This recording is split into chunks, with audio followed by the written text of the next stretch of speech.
Senhores e senhoras, boa tarde. Meus ministros, imprensa, povo brasileiro que me assiste. Sabia que não seria fácil. Uma coisa é você admirar uma pessoa, a outra é conviver com ela, trabalhar com ela.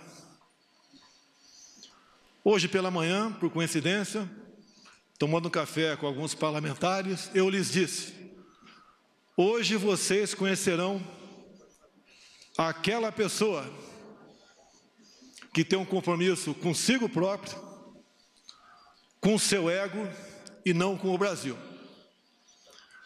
O que eu tenho ao meu lado, e sempre tive, foi o povo brasileiro. Hoje essa pessoa vai buscar uma maneira de botar uma cunha entre eu e o povo brasileiro. Isso aconteceu há poucas horas. Um breve histórico. Todos nós conhecemos o senhor Sérgio Moro, das suas decisões lá da Vara Federal de Curitiba. A Lava Jato já existia, mas ninguém nega o seu brilhante trabalho. Eu, pessoalmente, tive o primeiro contato com o senhor Sérgio Moro no dia 30 de março de 2017, no aeroporto de Brasília, onde ele estava parado numa lanchonete, e eu fui cumprimentar. Ele praticamente me ignorou. A imprensa toda noticiou isso, dando descrédito à minha pessoa. Confesso que fiquei triste, porque ele era um ídolo para mim. Eu era apenas um deputado, humilde deputado, como é, ou como são, a maioria do que estão no parlamento brasileiro. Não vou dizer que chorei, porque estaria mentindo, mas fiquei muito triste. Na minha surpresa, alguns dias depois, eu estava em Parnamirim e recebi um telefonema dele, onde, obviamente, a sua consciência tocou e ele conversou comigo sobre o episódio. Eu dei por encerrado o assunto. Me senti, de certa forma, reconfortado. O tempo passou, eu numa pré-campanha e ele com as suas sentenças em Curitiba. Com o passar do tempo, entrei em campanha e, como, no meu entendimento, não tinha como me deter, tentaram me assassinar. Obviamente, isso marca a história de uma nação, muito mais a minha vida, a da minha família, em especial da minha filha Laura, de 9 anos de idade. Acabou o primeiro turno, eu passei para o segundo turno com o senhor Fernando Haddad, do PT.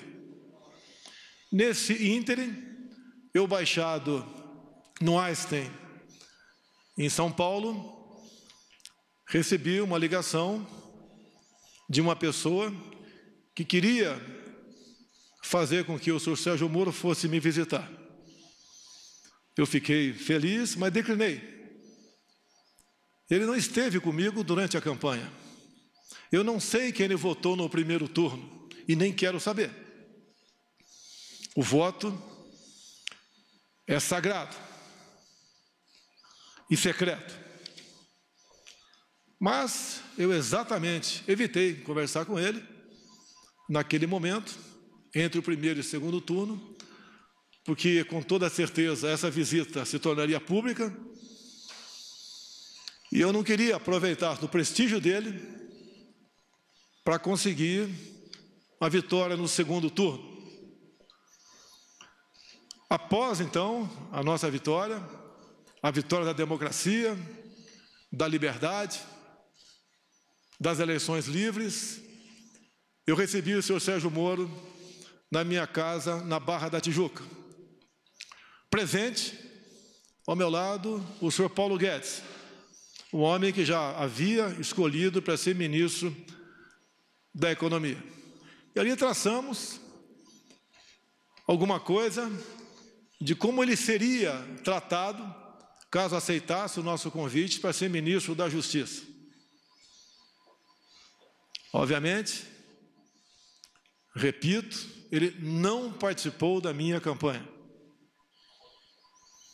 Acertamos, como fiz com todos os ministros, vai ter autonomia no seu ministério. Autonomia não é sinal de soberania. A todos os ministros, e a ele também, falei do meu poder de veto. Os cargos chaves teriam que passar pelas minhas mãos e eu daria o sinal verde ou não. Para todos os ministros foi feito dessa maneira. Mais de 90% desses cargos que passaram pelas minhas mãos, eu dei o sinal verde. Assim foi também com o senhor Valeixo. Até ontem, diretor-geral da nossa honrada e gloriosa Polícia Federal. A indicação foi do senhor Sérgio Moro. Apesar de a lei de 2014 dizer que a indicação para esse cargo e a nomeação é exclusiva do senhor presidente da República. Abri mão disso, porque confiava no senhor Sérgio Moro. E ele levou a sua equipe, ou trouxe a sua equipe aqui para Brasília. Todos os cargos chaves são de Curitiba, inclusive a Polícia Rodoviária Federal. Lógico, me surpreendeu. Será que os melhores quadros da PF, todos estavam em Curitiba? Mas vamos confiar, vamos dar um crédito. E assim, nós começamos a trabalhar. O senhor da imprensa bem sabe que eu não conto com a isenção, na maioria das vezes, por parte de vocês, nas matérias publicadas. Desde o começo, já se começou a falar que eu estava dificultando operações de combate à corrupção. Porque as operações, com muito menos intensidade, apareciam. Mas é óbvio que isso ia acontecer. Se as nossas indicações para ministérios, bancos oficiais e estatais não passavam por indicações partidárias, está na cara que a fonte da corrupção não era tão abundante quanto antigamente. Isso começou a bater sobre mim, como se eu tivesse contrário à Lava Jato. Isso não é verdade. As grandes operações da PF no passado foram em cima de estatais ou de empreiteiros que faziam obras e arrancavam recursos via bancos oficiais, em especial o BNDES. Nós botamos um ponto final nisso. Isso foi muito caro para mim. Poderosos se levantaram contra mim. E é uma realidade. É uma verdade. Eu estou lutando contra um sistema, contra o establishment. Coisas que aconteciam no Brasil, praticamente não acontecem mais.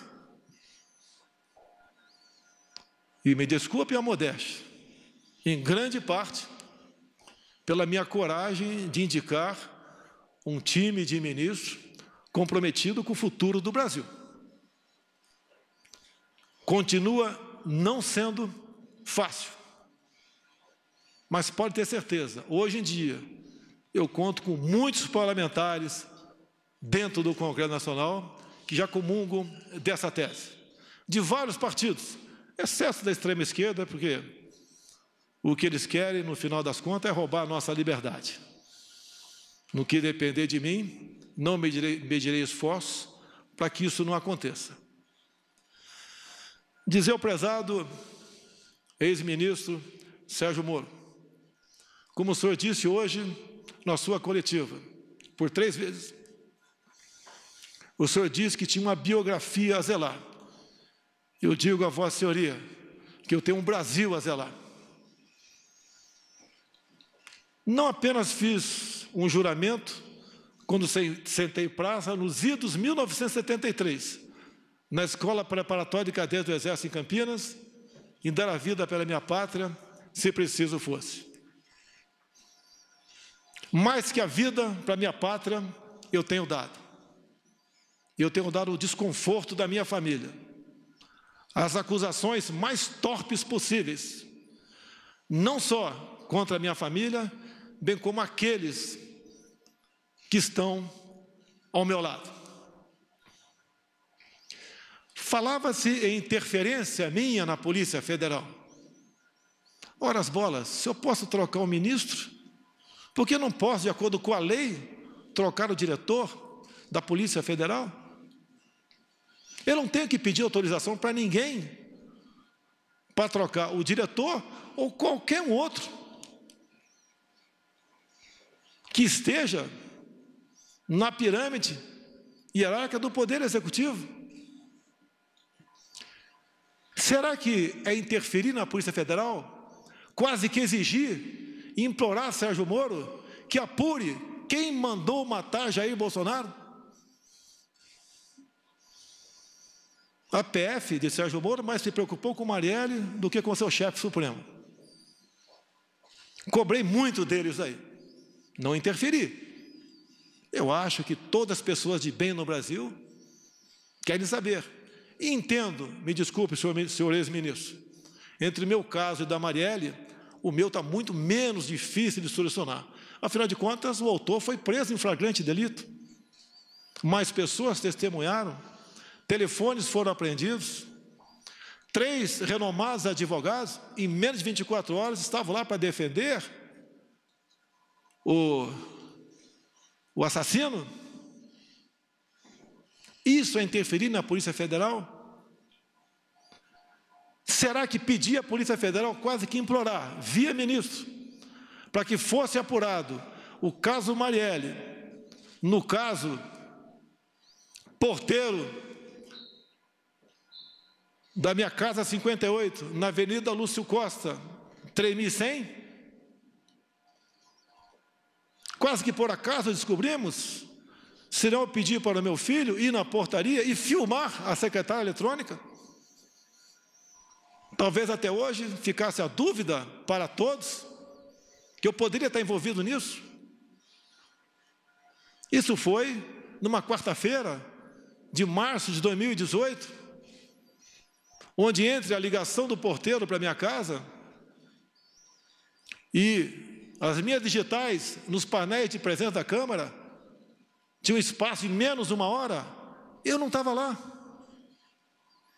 Depois, a perícia da Polícia Civil do Rio ainda chega à conclusão que aquela voz não é a voz do porteiro em questão.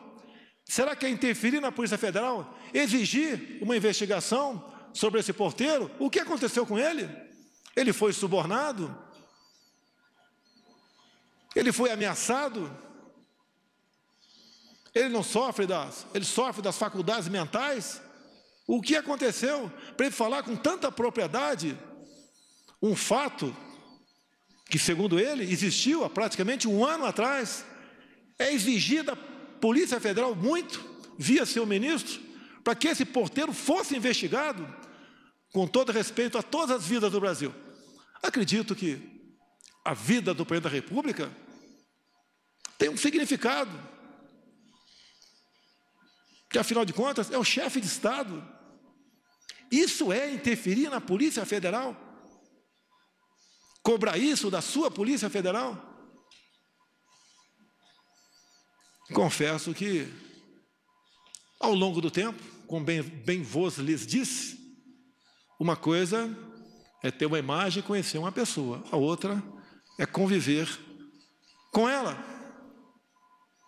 Nunca pedi para ele para que a PF me blindasse onde quer que fosse. Quando se fala em corrupção, eu falo da minha vida particular. Nos últimos 2 anos de parlamentar, gastei menos da metade que poderia gastar na sua cota parlamentar, com passagem aérea, com despesa de combustível, de alimentação, de aluguéis. Na vida de presidente da República, eu tenho 3 cartões corporativos. 2 são usados para despesas, as mais variadas possíveis, que, afinal de contas, mais de 100 pessoas estão na minha segurança diariamente. Despesas de casa normal. E um terceiro cartão, que eu posso sacar 24 mil por mês, sem prestar conta. Eu posso sacar 24 mil reais e gastar onde bem entender, sem prestação de contas. Quanto eu usei dessa verba desde janeiro do ano passado? 0. Isso é obrigação. Desliguei o aquecedor da piscina olímpica do Alvorada. Modificamos o cardápio. Mas isso não tem nada a ver. É obrigação da minha parte. Mas só para lembrar que eu tenho preocupação com a coisa pública e busco dar exemplo. Quando se fala em interferência, tem aqui um ministro meu, tão importante quanto os demais, que nós somos uma corrente, nenhum elo é mais forte que a própria corrente, o Paulo Guedes. Quando eu vi que o Inmetro, que é um órgão parecido até, logicamente, cada um na sua função, com a Polícia Federal, com a PRF, com a Secretaria da Cultura, do Marcelo Arvantônio, entre tantas outras. Eu falei, Paulo Guedes, eu vou implodir o Inmetro, porque o que eu descobri lá, nós não podemos deixar o povo sofrer dessa maneira. Queriam trocar 1.600.000 tacógrafos de motoristas, de viaturas, cada tacógrafo custando R$ 1.900. Quem ia pagar a conta era o motorista de caminhão, o motorista de van, de ônibus. Queriam trocar todos os taxímetros do Brasil. Só no meu estado, Rio de Janeiro, 40 mil taxistas iam ter que comprar um novo taxímetro. Queriam um chip em cada bomba de combustível no Brasil, onde nós ficamos sabendo que não teria sua devida eficácia. Não tem, essa conta não foi para o povo pagar. A obrigação do Inmetro é, obviamente, atestar a qualidade de muita coisa e, de preferência, obviamente, evitar onerar o nosso já sofrido povo brasileiro com a pesada carga de impostos que tem. Implodimos o Inmetro. E a Polícia Federal? Como publicado por vocês no dia de ontem, mas esqueçam a imprensa. Ontem, numa videoconferência, o senhor Valeixo se dirigiu a todos os seus 27 superintendentes e disse que desde janeiro vinha falando com o senhor Sérgio Moro, queria deixar a Polícia Federal. Os superintendentes são a prova disso. E eu, algumas vezes, falei com o Sérgio Moro sobre a Polícia Federal. Quando eu me elegi, havia uma ideia por parte de policiais, muitos trabalhavam comigo, em torno de 60 em rodízio, eu tinha direito a isso pela legislação, até o maior efetivo, por ser o candidato com maior chance, e mesmo assim, apesar de todo o trabalho da Polícia Federal, não conseguiu evitar a tentativa de homicídio, mas eu digo, foi a Polícia Federal, com o seu trabalho técnico, preventivo, que também foi um elo na salvação da minha vida. Porque a cada ponto, a cada esquina que eu passava, eles tinham um plano da minha evacuação, caso sofresse alguma coisa. Então, a Polícia Federal, em primeiro lugar, eu devo a minha vida a esses homens, bem como alguns policiais militares de Brasília e do Rio que voluntariamente estavam lá em Juiz de Fora. E o que eu quero, o que nós queremos da Polícia Federal, que ela seja usada em sua plenitude, que as suas operações sejam, no mínimo, mantidas, no que depender de mim, potencializadas, que é com o trabalho dela que nós damos esperança, num primeiro momento, à população brasileira. O combate à corrupção, o combate ao crime organizado. E, como mesmo o senhor Valeixo disse que estava cansado, eu comecei a fazer gestões junto ao ministro para trocarmos o diretor-geral da Polícia Federal. Era a intenção dele, como ele declarou ontem, que desde janeiro queria sair. Nós cansamos, nós não somos máquinas. No dia de ontem, eu conversei com o senhor Sérgio Moro, só eu e ele, como na maioria das vezes nossas conversas, onde eu sempre abri o coração para ele. Eu já duvido se ele sempre abriu o coração para mim. Eu sempre disse aos meus ministros, a confiança tem que ter dupla mão. O ministro quer que eu confie nele? Quer e tem razão. Mas eu também quero que o ministro confie em mim. Sempre falei para ele, Moro, não tenho informações da Polícia Federal. Eu tenho que todo dia ter um relatório do que aconteceu, em especial nas últimas 24 horas, para poder bem decidir o futuro dessa nação. Eu nunca pedi para ele o andamento de qualquer processo. Até porque a inteligência, com ele, perdeu espaço na justiça. Quase que implorando informações. E assim, eu sempre cobrei informações dos demais órgãos de inteligência oficiais do governo, como a ABIN, que tem à frente um delegado da Polícia Federal.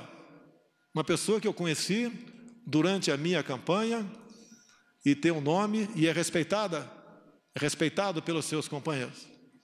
E conversando ontem com o Moro, entre muitas coisas, até que chegou na questão Valeixo. Eu falei, está na hora de botar um ponto final nisso.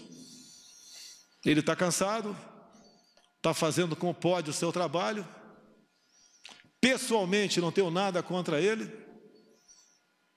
Conversei poucas vezes com ele durante 1 ano e 4 meses. Sim, poucas vezes, mas conversei com ele. E a maioria das vezes estava o Sérgio Moro do lado. Então, eu falei que amanhã, dia de hoje, o Diário Oficial da União publicaria a exoneração do senhor Valeixo. E, pelo que tudo indicava, a exoneração a pedido. Bem, ele relutou, o senhor Sérgio Moro, e falou, mas o nome tem que ser o meu. Falei, vamos conversar. Por que tem que ser o seu e não o meu? Ou então vamos pegar, já que não tem interferência política, técnica ou humana, pegar os que têm condições e fazer um sorteio. Por que tem que ser o dele e não possivelmente o meu, ou um de consenso entre nós dois? E eu lembrei da lei de 2014, que a indicação é minha, é prerrogativa minha. E o dia que eu tiver que submeter a qualquer um subordinado meu, eu deixo de ser presidente da República. Jamais pecarei por omissão. Falei para ele, quero um delegado, que pode não ser o seu, pode não ser o meu, mas que eu sinta, além da competência óbvia, se bem que isso é uma coisa comum entre os delegados da Polícia Federal, que eu possa interagir com ele. Por que não? Eu interajo com os órgãos de inteligência das Forças Armadas, se preciso for, eu interajo com a ABIN, interajo com qualquer um do governo, sempre procuro o ministro, mas numa necessidade, eu falo diretamente com o primeiro escalão daquele ministro, como ontem, ou anteontem, eu tinha que decidir uma coisa, tinha que ver com a Marinha. Mas como era exclusivamente com a Marinha, eu resolvi naquele momento não falar com o ministro da Defesa. Falei diretamente com o da Marinha e foi resolvido de acordo com com o interesse dele. E depois participei do Ministério da Defesa. Isso não é quebra de hierarquia, é necessidade. Não posso abrir mão disso, assim como o Ministério da Defesa pode ligar diretamente com o comandante de batalhão, sem passar pelo comandante da brigada. Se preciso for, depois ele participa, para evitarmos que venhamos ferir o princípio da hierarquia. E mais, já que ele falou em algumas particularidades, mais de uma vez, o senhor Sérgio Moro disse para mim, você pode trocar o Valeixo sim, mas em novembro, depois que o senhor me indicar para o Supremo Tribunal Federal. Me desculpe, mas não é por aí. Reconheço as suas qualidades em chegando lá, se um dia chegar, pode fazer um bom trabalho, mas eu não troco. E outra coisa, é desmoralizante para um presidente ouvir isso, mais ainda externar, ou não trocar, porque não foi trocado, sugerir a troca de 2 superintendentes entre 27. O do Rio, a questão do porteiro, a questão do meu filho, 04, o Renan, que agora tem 20, 21 anos de idade, quando, no clamor da questão do porteiro, do caso Adélio, que os 2 ex-policiais teriam ido falar comigo, também apareceu que o meu filho 04 teria namorado a filha desse ex-sargento. Eu comecei a correr atrás. Primeiro eu chamei meu filho. Abre o jogo. Pai, eu saí com metade do condomínio. Nem lembro quem é essa menina. Se é que eu estive com ela. Hoje a vida é assim. A intenção de dizer que o meu filho namorava a filha do ex-sargento era que nós tínhamos um relacionamento familiar. Eu não me lembro dele. Pode ser até que tenha tirado foto com ele. Durante pré-campanha e campanha era comum eu tirar em média 500 fotografias por dia, porque essa era a minha imprensa. E daí eu fiz um pedido para a Polícia Federal, quase com por favor, chegue em Mossoró e interrogue o ex-sargento. Foram lá, a PF fez o seu trabalho, interrogou e está comigo a cópia do interrogatório, onde ele diz simplesmente o seguinte: a minha filha nunca namorou a filha do presidente Jair Bolsonaro, que a minha filha sempre morou nos Estados Unidos. Mas eu que tenho que correr atrás disso? Ou é um ministro, ou é uma Polícia Federal que tem que se interessar? Não é para me blindar, porque eu não estou em curso em nenhum crime. A mídia, outras instituições já me botaram de cabeça para baixo, chacoalharam tudo. Levantaram até que com 5 anos de idade, revista Época, eu chamava uma mulher de gorda em Eldorado Paulista. Descobriram, eu nem sabia, que a avó da minha esposa já foi presa por 3 anos por tráfico de drogas. Confesso que não sabia. E se eu soubesse, teria casado com a senhora Michele assim mesmo. Fiquei sabendo, através de vocês também, que a mãe da senhora Michele cometeu um crime de falsidade ideológica.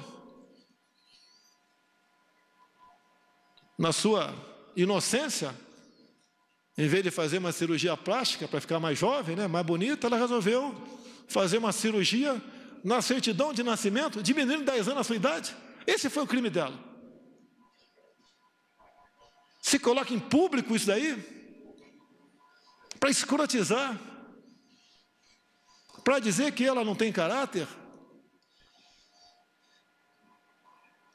O caso Queiroz, eu conheço o Queiroz desde 1984, no 8º grupo de campanha paraquedista, foi para a Polícia Militar, depois de um tempo, fizemos amizade, veio trabalhar comigo, com meu filho.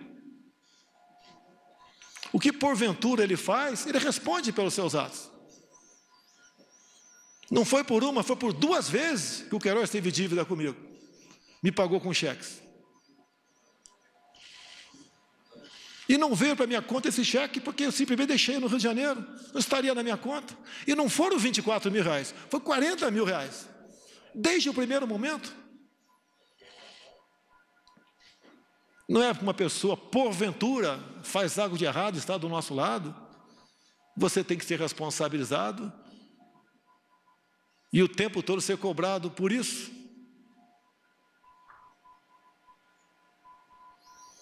Nunca pedi para blindar ninguém da minha família. Jamais faria isso.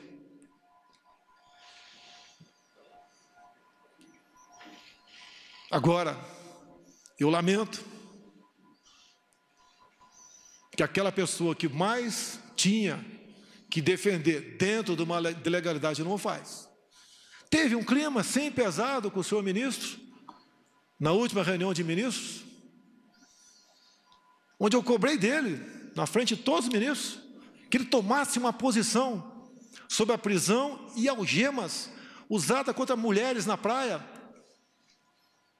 mulheres em praça pública, como de Araraquara, um pobre, um humilde trabalhador do comércio, no Piauí, entre tantos outros, que ele tinha que mostrar sua cara. Ele tem amparo na lei do abuso de autoridade. Essa lei, que por ser lei, não tem que ser questionada, discutida, tem que ser cumprida. Quem é contra ela, que apresente o MADIM junto ao órgão competente para que ele ajuize junto ao Supremo Tribunal Federal. A resposta dele foi o silêncio. Boas matérias, ele aparece. Mas se omite. A minha vida, as minhas ações, muitas vezes, elas são de um arrebento, de explosão. Eu não posso admitir cercear o direito de ir e vir quem quer que seja. E a lei que fala sobre isso, no caso de pandemias, é alguém comprovadamente infectado. A decisão dessas medidas coercitivas cabem aos respectivos governadores e prefeitos. Assim decidiu o Supremo Tribunal Federal. E uma vez decidido, não cabe a mim questionar mais. Prefeitos, alguns governadores, em cima disso, estão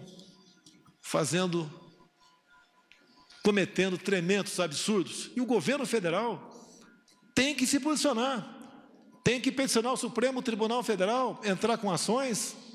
E quem tem que fazer isso? O presidente? Ou o ministro da pasta responsável? Isso incomoda ele. É um ministro, lamentavelmente, desarmamentista, dificuldades enormes com decretos para facilitar para os CACs ou para aqueles que têm uma arma a compra de armamento, de munição.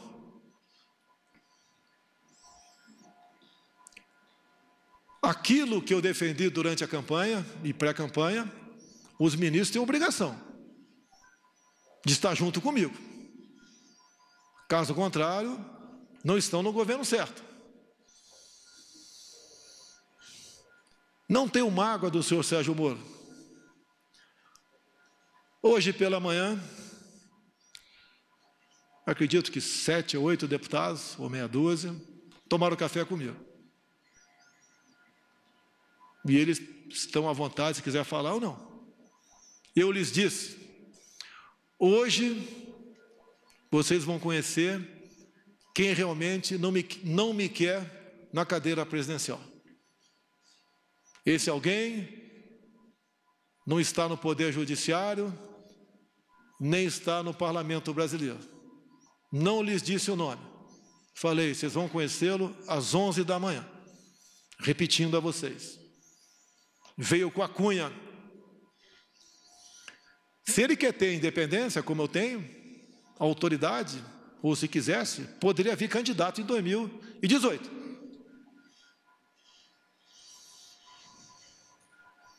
Agora, eu não posso conviver, ou fica difícil a convivência, com uma pessoa que pensa bastante diferente de você.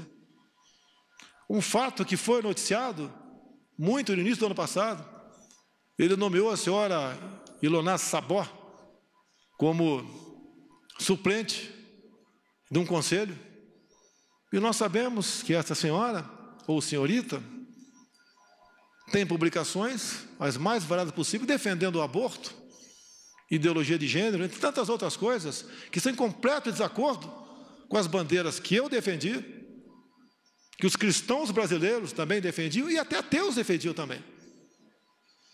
Não foi fácil conseguir a exoneração dessa pessoa, porque o tempo todo você me deu carta branca e porteira fechada. Mas quase sempre se lembrava do poder de veto. Torci muito para dar certo. Muito. Mas, infelizmente, ou felizmente, no dia de hoje, após nossa conversa no dia de ontem, eu até fui sinalizado que ele compareceria à presidência e seria bem recebido, como foi o senhor Mandetta há poucos dias, para comunicar seu afastamento, ou para tentar a última cartada. Tem mais esses nomes aqui para o DG. O senhor concorda com algum desses ou não? E daí tomar uma providência. Eu sempre fui do diálogo. Vocês não vão encontrar nenhum ministro meu que vai dizer que eu impus qualquer coisa para ele. Ele resolveu marcar uma coletiva e fez acusações infundadas, que eu lamento. Para muitos, vai deslustrar a sua tão defendida biografia. Nós que estamos na linha de frente, nós ministros, tem algo mais importante que a nossa biografia. É o bem-estar do seu povo, é o futuro dessa nação. Vamos levar, no sentido figurado, muito tiro na cara, mas vamos cumprir a missão. Aqui tem ministros que apanham todo dia, como Abraham Van Trauben, por exemplo. Outros apanham também, mas esse é um exemplo. Luta contra uma doutrinação de décadas, onde vem demonstrando que a educação do Brasil nunca teve tão mal. Não só as provas do PISA, bem demonstram que estamos em várias matérias em último na América do Sul, em último no mundo. Isso tem que ser mudado. Ele tenta e vem demonstrando com muito trabalho que não vale, senhores pais, senhoras mães, que seu filho tem um pedaço de papel escrito diploma. Ele tem que exercer aquele ofício. O diploma, hoje em dia, passou a ser apenas uma figura decorativa para alunos. Ele tem que ser um bom profissional e não um bom militante.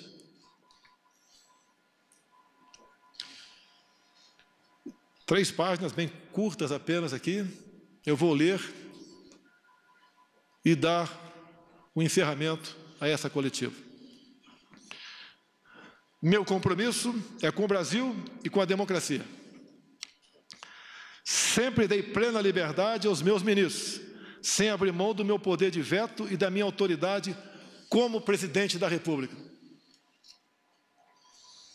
Sempre mantive diálogos republicanos com todos os meus ministros. Temos discordâncias e convergências, mas em qualquer situação mantive o respeito à opinião de todos. Sempre fui leal a eles. Ontem, mais uma vez, conversamos com o senhor ministro Sérgio Moro sobre a substituição na Polícia Federal. Esperava, em conjunto com o senhor ministro, definir um nome para dirigir a instituição, ainda que, pela lei, esta seja uma prerrogativa exclusiva do presidente da República. Estou decepcionado e surpreso com o seu comportamento.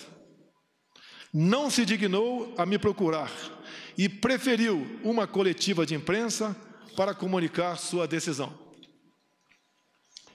Meu compromisso é com a verdade, sem distorções. Não são verdadeiras as insinuações de que eu desejaria saber sobre investigações em andamento. Nos quase 16 meses em que esteve à frente do Ministério da Justiça, o senhor Sérgio Moro sabe que jamais lhe procurei para interferir nas investigações que estavam sendo realizadas, a não ser aquelas, não vi interferência, mas quase como uma súplica sobre o Adélio, o porteiro e meu filho 04. Sobre a exoneração do Dr. Valeixo, diretor-geral da Polícia Federal, pela Lei 13.047 de 2014, é prerrogativa do presidente da República a nomeação e a exoneração do diretor-geral, bem como de vários outros cargos da administração direta. A exoneração ocorreu após uma conversa minha com o ministro da Justiça, pela manhã de ontem. À noite, eu e o doutor Valeixo conversamos por telefone e ele concordou com a exoneração a pedido. Desculpe, senhor ministro, o senhor não vai me chamar de mentiroso. Não existe uma acusação mais grave para um homem como eu, militar, cristão e presidente da República, ser acusado disso. Essa foi a minha conversa com o doutor Valeixo. E mais ainda, não só a imprensa publicou, no dia de ontem e de hoje, bem como, entre aspas, o doutor Valeixo, em contato com a Superintendência do Brasil, comunicando que estava cansado, que desde janeiro queria sair. Então não foi uma demissão que causasse surpresa a quem quer que fosse. A PF é uma instituição de Estado. Ela deve se conduzir de acordo com a Constituição Federal e as leis do país. Não importa quem as conduza. Não abro mão disso. Não existe possibilidade de interferência na Polícia Federal. Sua própria estrutura e seus profissionais garantem a autonomia de suas investigações. Esta autonomia é inerente à instituição, independente de governos. Não posso aceitar minha autoridade confrontada por qualquer ministro. Assim como respeito a todos, espero o mesmo comportamento. Confiança é uma via de mão dupla. Continuarei fiel a todos os brasileiros. Seguirei no combate à corrupção, às organizações criminosas e no trabalho para a redução da criminalidade. O governo continua. O governo não pode perder sua autoridade por questões pessoais de alguém que se antecipa a projetos outros. Travo o bom combate. A minha preocupação é entregar o Brasil para quem vier me suceder no futuro, bem melhor do que recebi em janeiro do ano passado. Confio nos meus ministros, nos servidores públicos, que têm nos ajudado a vencer a estes obstáculos. O Brasil é maior do que qualquer um de nós. Esse é o nosso compromisso, esse é o nosso dever de servir a pátria. A pátria vai ter de cada um de nós o seu empenho, o seu sacrifício e, se possível, se for necessário, o teu sangue para defender a democracia e a liberdade. Meu muito obrigado a todos os senhores. Está encerrado este pronunciamento.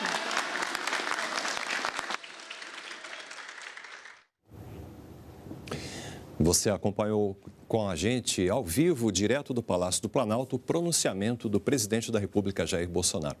Continue agora com a programação da TV Brasil e siga bem informado também pelas nossas redes sociais.